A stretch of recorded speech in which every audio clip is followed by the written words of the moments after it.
अस्सलाम वालेकुम।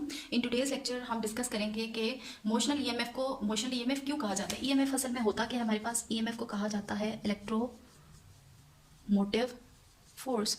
सो इसको हमने मोशनल ईएमएफ क्यों कहा, बिकॉज मोशनल ईएमएफ ऐसी ईएमएफ होती है जो किसी कंडक्टर को अगर मैग्नेटिक फील्ड में मैं जो है वो उसके अक्रॉस अगर उसको मैं मूव करवाऊंगी तो उसकी मूवमेंट की वजह से उस कंडक्टर के एंड्स के बीच में हमारे पास एक ईएमएफ जनरेट होगी। तो चूंकि ये मूवमेंट की वजह से हुई है तो इसका नाम है मोशनल ईएमएफ। मोशन का मतलब होता है कि किसी चीज़ की मूवमेंट या हरकत। सो ड्यू टू मूवमेंट ये हमारे पास आई है तो इस वजह से इसका नाम है हमारे पास मोशनल ईएमएफ। अब ये मोशनल ईएमएफ बिल्कुल उस ईएमएफ जैसी होती है जो जैसे किसी बैटरी की ईएमएफ होती है, और जो अगर मैं उसी कंडक्टर के अक्रॉस जो किसी मैग्नेटिक फील्ड के अंदर मैं किसी कंडक्टर को अगर मूव करवा रही हूँ जैसे इस तरह, और मेरे पास ईएमएफ पैदा हुई है, तो अगर उसी कंडक्टर को जो मैं मूव करवा रही हूँ उसके अक्रॉस अगर मैं जैसे ये कंडक्टर मूव करवा रही हूँ और इसके अक्रॉस अगर कोई गैल्वेनोमीटर लगाऊंगी इन ऑर्डर टू चेक कि मेरे पास, क्योंकि ईएमएफ जो होती है उस अगर वो इंड्यूस्ड होती है तो वो एक इंड्यूस्ड करंट पैदा करती है। तो अगर ये गैल्वेनोमीटर लगाने से मैं ये पता लगाऊंगी कि क्या ईएमएफ जनरेट हुई है या नहीं। तो जब मैंने उस कंडक्टर को किसी वायर के साथ जोड़ा और साथ गैल्वेनोमीटर लगा दिया तो मुझे पता चला कि गैल्वेनोमीटर डिफ्लेक्शन शो करता है, यानी उसकी जो सुई है गैल्वेनोमीटर की वो यहाँ से 0 से डिफ्लेक्ट होगी आगे या पीछे। तो अगर वो डिफ्लेक्ट होगी ऐसे उसकी सुई, तो इसका मतलब है कि हमारे पास जो है वो स्मॉल अमाउंट ऑफ करंट जो है वो पैदा हुआ। और वो क्यों पैदा हुआ, क्योंकि हमारे पास क्या थी, कोई बैटरी कोई सोर्स नहीं थी, यानी कि सिर्फ उस फील्ड में मूव करवाने की वजह से ईएमएफ पैदा हुई और उस ईएमएफ की वजह से करंट इंड्यूस्ड हुआ। अब गैल्वेनोमीटर हमने क्यों यूज़ किया, हम एमीटर भी तो यूज़ कर सकते थे। गैल्वेनोमीटर को यूज़ करने का मकसद ये था कि हमारे पास जो है वो यहाँ पे हमें स्मॉल अमाउंट ऑफ करंट को मेजर करना था। जब भी हमें माइक्रो या मिली में करंट मेजर करना होता है तो हम यूज़ करते हैं डिवाइस जिसको कहते हैं गैल्वेनोमीटर। और अगर मुझे ज़्यादा अमाउंट में करंट को मेजर करना होता है बड़ी सर्किट्स के अंदर तो हम लोग यूज़ करते हैं एमीटर, क्योंकि दोनों इस्तेमाल होते हैं करंट को मेजर करने के लिए। लेकिन गैल्वेनोमीटर जो है वो यूज़ होता है एज ए सेंसिटिव इंस्ट्रूमेंट और यूज़ होता है स्मॉल अमाउंट ऑफ करंट की डिटेक्शन को मालूम करने के लिए। अब मैं ले लेती हूँ अगर एक एग्जांपल, उसके थ्रू हम अंडरस्टैंड करते हैं कि मोशनल ईएमएफ क्या होता है, इसका फार्मूला कैसे डिराइव होता है। अगर मैं ले लेती हूँ एक ट्रेल मैंने लेनी है, ठीक है, और उसके बीच में मैंने एक कंडक्टिंग रॉड रख ली है। उस रॉड की लेंथ मेरे पास मैं एल कह देती हूँ सपोज, और मैं कहती हूँ कि ये जो मेटल रेल है इसके बीच में मैग्नेटिक फील्ड दी हुई है मैंने जो है मेरे पास इनटू द पेज। अब इनटू द पेज का क्या मतलब है कि मेरे पास जो है वो अंदर की तरफ मैग्नेटिक फील्ड है। जैसे मैग्नेटिक फील्ड जो है वो मैं कहती हूँ ये अंदर की तरफ है और ये बाहर की तरफ है, यानी इस तरफ आ रही है तो बाहर की तरफ और उस तरफ अंदर की तरफ है। तो अगर अंदर की तरफ हो तो पेपर में ड्रॉ करने के लिए हम लोग जस्ट ये शो करने के लिए इसको क्या करते हैं कि हम इसको क्रॉस की फॉर्म में शो करते हैं। अगर डॉटेड लाइन होती तो उसका ये मतलब होता कि ये आउट ऑफ द पेज है। अब एक गैल्वेनोमीटर मैंने लगा दिया है उस रॉड को रख के, ताकि मैं मेजर कर सकूंगी जब इस रॉड को, जैसे ये है कि इसको मैं जब मूव करूंगी इस मैग्नेटिक फील्ड के अंदर तो मूवमेंट की वजह से मोशन ईएमएफ आएगी। और मुझे कैसे पता चलेगा कि मोशन ईएमएफ क्रिएट हुई है, तो ये गैल्वेनोमीटर उसी टाइम पे अपनी डिफ्लेक्शन को शो करेगा और वो डिफ्लेक्शन जो है वो मुझे बताएगी कि यहाँ पे हमारे पास ईएमएफ पैदा हुई थी। अब सबसे पहले क्या होगा कि जो मैग्नेटिक फील्ड दी है मैंने, जो बी दी है वो यहाँ पे क्या है, यूनिफॉर्म मैग्नेटिक फील्ड है। यूनिफॉर्म का मतलब ये है कि मैग्नेटिक फील्ड की जो अमाउंट मैंने स्टार्ट में दी है एंड तक वो अमाउंट वही रहेगी। मैं अगर 0.1 टेस्ला दे रही हूँ तो एंड तक मेरे पास उसकी अमाउंट 0.1 टेस्ला ही होगी, यानी मैग्नेटिक फील्ड जो है वो यूनिफॉर्म है, वेरी नहीं कर रही। और उसके बाद हम लोग जो है जब मैं यहाँ पे इसको मूव कराना शुरू करूँगी यानी पुल करूँगी, इसको खींचूंगी, तो मूवमेंट की वजह से क्या होगा, इस रॉड के मूवमेंट की वजह से यहाँ पे पैदा होगी हमारे पास ईएमएफ। अभी हमने पढ़ा था मोशनल ईएमएफ पैदा होगी। और वो मोशनल ईएमएफ क्यों पैदा हुई, अब रीजन क्या हुआ, क्यों मोशनल ईएमएफ, ऐसे कैसे बगैर सोर्स के हमारे पास जो है वो करंट पैदा हो रहा है, ईएमएफ आ रही है, बैटरी भी नहीं दी है, बैटरी की भी ईएमएफ नहीं है। तो उसका रीजन जब इसको स्टडी किया गया तो हमें पता चला कि जो करंट पैदा हो रहा था वो करंट क्यों आ रहा था। बेसिकली हम करंट की डेफिनेशंस पढ़ते आते हैं कि करंट होता है हमारे पास movement of charges over cross sectional area. तो अगर चार्जेस का मूवमेंट यहाँ पे कैसे हुआ, बेसिकली कंडक्टर बना क्या है, कोई भी चीज़ चार्जेस से मिलकर बनी होती है, कंडक्टर के अंदर भी चार्जेस हैं। अगर मैं इसको एक लूप का नाम देती हूँ क्योंकि क्लोज्ड बन चुकी है तो क्लोज्ड एक चीज़ जो है वो लूप का नाम उसको दिया जा सकता है। इसको मैं नाम देती हूँ डी, ए, बी एंड सी। इसके चारों कोनों को मैंने नाम दे दिया और इसको एक लूप बना दिया है क्योंकि ये क्लोज्ड है। तो यहाँ पे मैं अगर कहती हूँ कि ए पार्ट पे इसके चार्जेस थे और ये चार्जेस अगर मूव कर रहे हैं और करंट अगर मैं कहती हूँ कि इस डायरेक्शन में है तो मेरे पास जो है वो चार्जेस मूव करेंगे अपवर्ड, जो कि करंट की डायरेक्शन चार्जेस की डायरेक्शन में हो गया। और अगर करंट में मेरे पास चार्जेस मूव कर रहे हैं इस डायरेक्शन में तो करंट की डायरेक्शन में ले लेती हूँ एंटी। ओके, तो जो करंट की डायरेक्शन मैंने ली है वो चूंकि यहाँ से यहाँ पे चार्जेस मूव करें तो करंट की डायरेक्शन है वो एंटी क्लॉकवाइज है। मैं कहती हूँ कि हमारे पास चार्जेस अगर यहाँ से कंडक्टर के मूव करें यहाँ पे, इसका मतलब है कि चार्जेस यहाँ पे कम हो रहे हैं, यहाँ पे ज़्यादा होते जा रहे हैं, एक्यूमुलेट हो रहे हैं, देन वहाँ से मूव करेंगे तो चार्जेस यहाँ पे कम हो गए हैं, इसका मतलब है पोटेंशियल यहाँ कम हो गया है और यहाँ पे पोटेंशियल चार्जेस का यानी अमाउंट चार्जेस की जो क्वांटिटी है चार्जेस की पोटेंशियल वहाँ पे ज़्यादा हो गया और यहाँ पे कम हो गया है। तो यहाँ पे पोटेंशियल का चेंज आ चुका है, जो क्रॉस के जो रॉड्स हैं उनके एंड्स के बीच में हमारे पास पोटेंशियल चेंज हो चुका है, यानी उनके दोनों एंड्स पे अब पोटेंशियल सेम नहीं है। तो क्योंकि आधे चार्जेस हमारे यहाँ से मूव कर चुके हैं ऊपर की तरफ, बिकॉज करंट क्या होता है मूवमेंट ऑफ चार्जेस, तो चार्जेस मूव कर रहे हैं और ऊपर की तरफ जा रहे हैं। तो यानी कि बी जो हमारे पास है, जो ये वाला पॉइंट जो बी है, जो एंड है इसका बी, वहाँ पे हमारे पास चार्जेस की अमाउंट ज़्यादा है।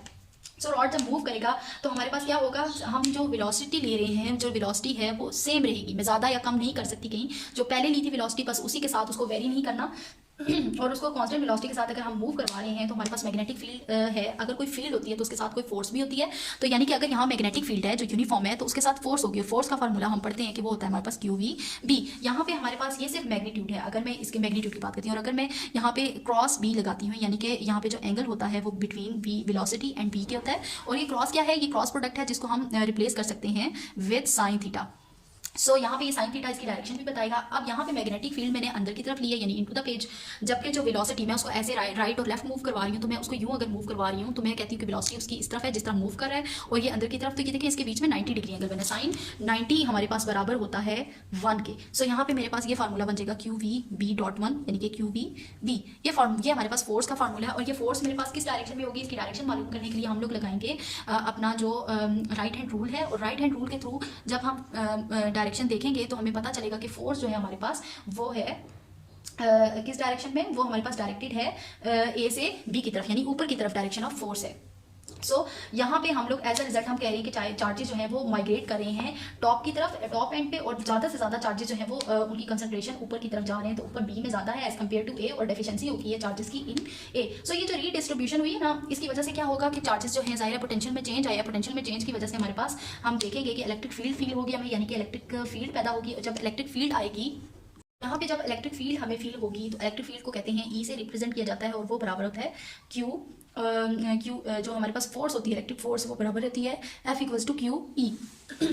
यहाँ पे ये इलेक्ट्रिक फोर्स है, जबकि एफ बी जो हमारे पास था यानी कि मैग्नेटिक फोर्स वो बराबर था क्यू वी बी के। अगर साइन थीटा हमारे पास जो है वो 90 डिग्री के बराबर है, तो यहाँ पे जो हमारे पास इलेक्ट्रिक फील्ड होगी वो कहाँ से, उसकी डायरेक्शन क्या होगी, वो हमारे पास पोटेंशियल अगर मेरे पास इस तरह था तो हमारे पास इलेक्ट्रिक फील्ड की डायरेक्शन है वो ऑपोजिट होगी, और वो बी से ए की तरफ होगी। तो हमारे पास जो सिस्टम है वो अपनी इक्विलिब्रियम स्टेट में क्विकली आ जाएगा, और वो कैसे बैलेंस होगा, उसको इलेक्ट्रिक फील्ड बैलेंस करेगी, क्योंकि डायरेक्शन यहाँ पे है चार्जेस की, जबकि इलेक्ट्रिक फील्ड की ऑपोजिट है। सो यहाँ पे जो मैग्नेटिक फोर्स थी वो ऊपर की तरफ लग रही थी, जबकि जो इलेक्ट्रिक फोर्स है वो नीचे की तरफ लग रही है। तो ये क्या होगा कि ये इलेक्ट्रिक फील्ड कोशिश करेगी ताकि हमारे पास इक्विलिब्रियम जो है वो दोबारा से इस्टेब्लिश हो जाए। सो हमारे पास क्या होगा कि ये दोनों फोर्सेस अगर हम इनको के बैलेंस, अगर टू फोर्सेस जो हैं ये कब हमारे पास इक्विलिब्रियम इस्टेब्लिश होगा, अगर टू फोर्सेस जो हैं वो बराबर होंगी। ज़ाहिर है बराबर होंगी तो जो चार्जेस ऊपर जा रहे हैं अगर वो बराबर होंगे तो बाकी चार्जेस अपनी स्टेट पे दोबारा आएंगे और इक्विलिब्रियम इस्टेब्लिश होगा। तो अगर मैं इनको इक्वेट कर दूंगी तो मेरे पास ये दोनों फोर्सेस को जब मैंने इक्वेट किया है, एफ ई को एफ बी के बराबर लिया है, तो इक्वेट करने के बाद क्यू कैंसिल हो जाएगा, और ये इलेक्ट्रिक फील्ड और मैग्नेटिक फील्ड के बीच में हमारे पास रिलेशन आ जाएगा। अब जो मोशनल ईएमएफ है उसको हम लोग कहते हैं कि वो हमारे पास इक्वल होता है minus of gradient of potential, यानी पोटेंशियल के नेगेटिव ग्रेडियंट के बराबर होता है। इसका मतलब ये है कि यहाँ पे ये जो चेंज है यानी पोटेंशियल का चेंज है, और विद रिस्पेक्ट टू लेंथ यहाँ पे हम लोगों ने लिया है, ठीक है। यानी कि मोशनल ईएमएफ हमारे पास असल में किस चीज़ के बराबर है, वो पोटेंशियल डिफरेंस के बराबर है जो हमारे पास उन दो एंड्स के बीच में है, यानी इन एंड्स में पोटेंशियल के डिफरेंस की वजह से ये ईएमएफ डेवलप हुई है।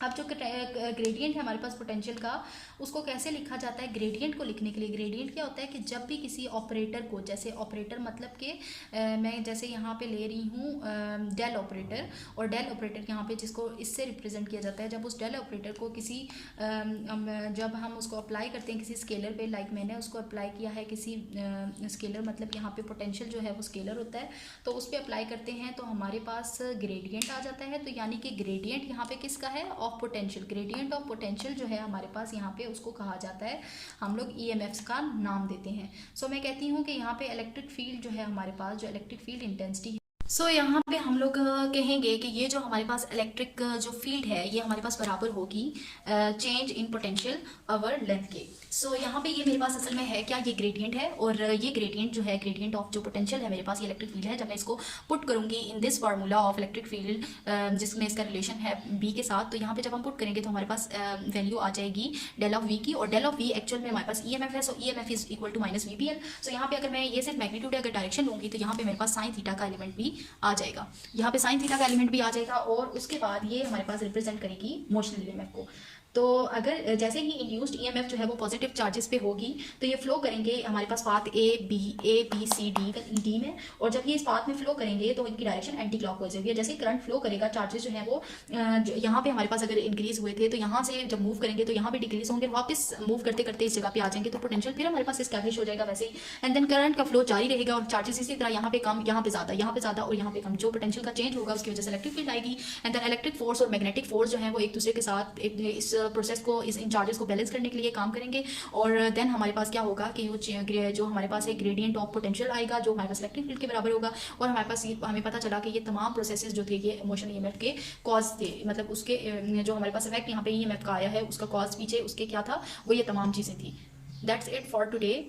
तो ये तमाम लेक्चर समझ आ चुका होगा और आपने इसको क्लियरली समझ लिया होगा। और please like share comment and subscribe my channel and also hit the bell icon, ताकि आपको मेरी आने वाली जो जितनी भी नई वीडियोस हैं उनका नोटिफिकेशन सबसे पहले मिल सके। Thank you.